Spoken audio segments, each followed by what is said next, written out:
Você sabe o que foi o golpe de 64?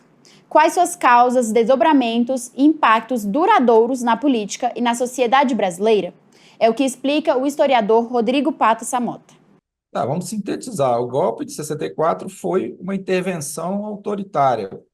Quando a gente fala golpe político, isso significa que um grupo, tomou o poder à força, né? Então, o Brasil tinha um presidente que tinha sido eleito vice-presidente e assumiu a presidência porque o presidente eleito renunciou.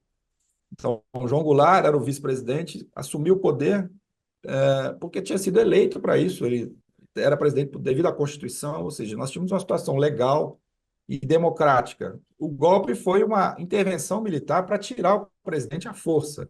O presidente, que era o João Goulart, saiu do Rio de Janeiro para não ser preso, foi para Brasília, depois foi para o Rio Grande do Sul, depois foi para o Uruguai. Então, o presidente do Brasil saiu do poder à força, né? Os militares colocaram tanques e canhões na rua para derrubar o governo desse presidente à força.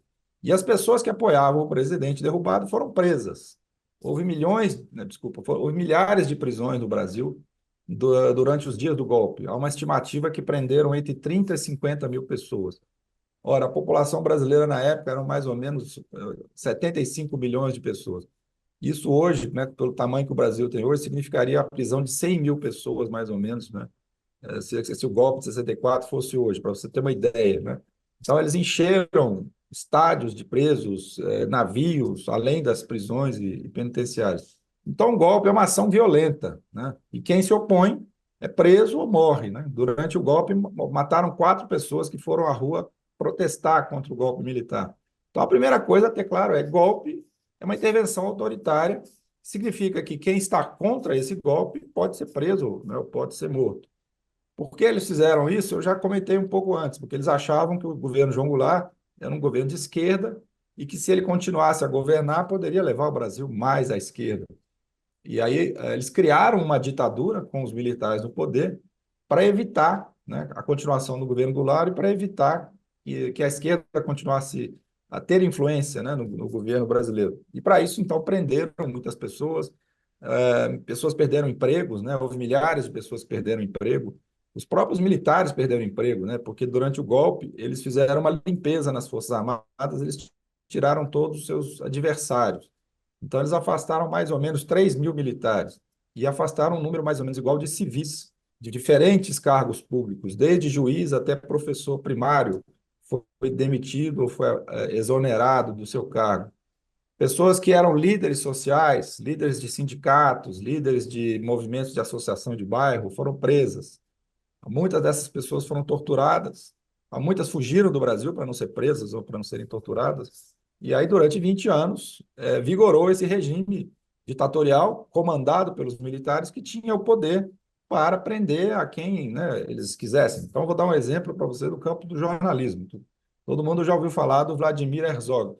O Vladimir Herzog era um jornalista em São Paulo, professor de comunicação na USP. Ele tinha um cargo importante na TV pública em São Paulo, era um dos principais editores da TV pública. E aí os órgãos de repressão da ditadura identificaram que o Herzog estava participando de reuniões de pessoas de esquerda. E aí ele foi chamado para um interrogatório num dos órgãos de repressão, e ele foi, né, assim, não fugiu, né, ele se apresentou, querem me entrevistar, bom, estou aqui, e ele nunca saiu dali, ele foi morto lá dentro. Era um jornalista, o que ele fazia? Ele fazia jornal, fazia textos, ou revisava textos, esse homem foi morto, um homem que não tinha 40 anos, quer dizer, além dele foram mortas 500 pessoas, né? Então, é muito importante saber, e para não falar de uma série de outros casos, né, de indígenas que sofreram violência por causa dos projetos de construção de estradas na Amazônia, de criação de grandes fazendas na Amazônia, centenas e milhares de indígenas ou foram expulsos ou morreram, né, devido a esse processo. Enfim, então a ditadura é uma coisa violenta, é uma coisa execrável, né? O golpe de 64 deu origem, então, a uma ditadura de 20 anos. Nós precisamos de 20 anos para nos livrar dela. Houve uma grande campanha popular em 84 para que o brasileiro tivesse de novo direito a votar. Então, hoje em dia, pessoas quererem uma nova ditadura militar é lamentável, é um absurdo, né? eu acho que a gente tem que respeitar toda a opinião política, desde que essa opinião respeite a democracia, respeite o direito de todo mundo ter opinião política.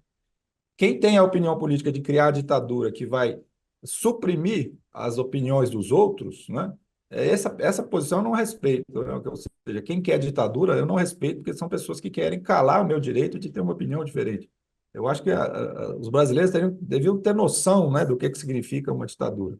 E eu acho que é esse momento que nós estamos, né, em que vão se passar 60 anos do golpe de 64, é um momento de reflexão, né?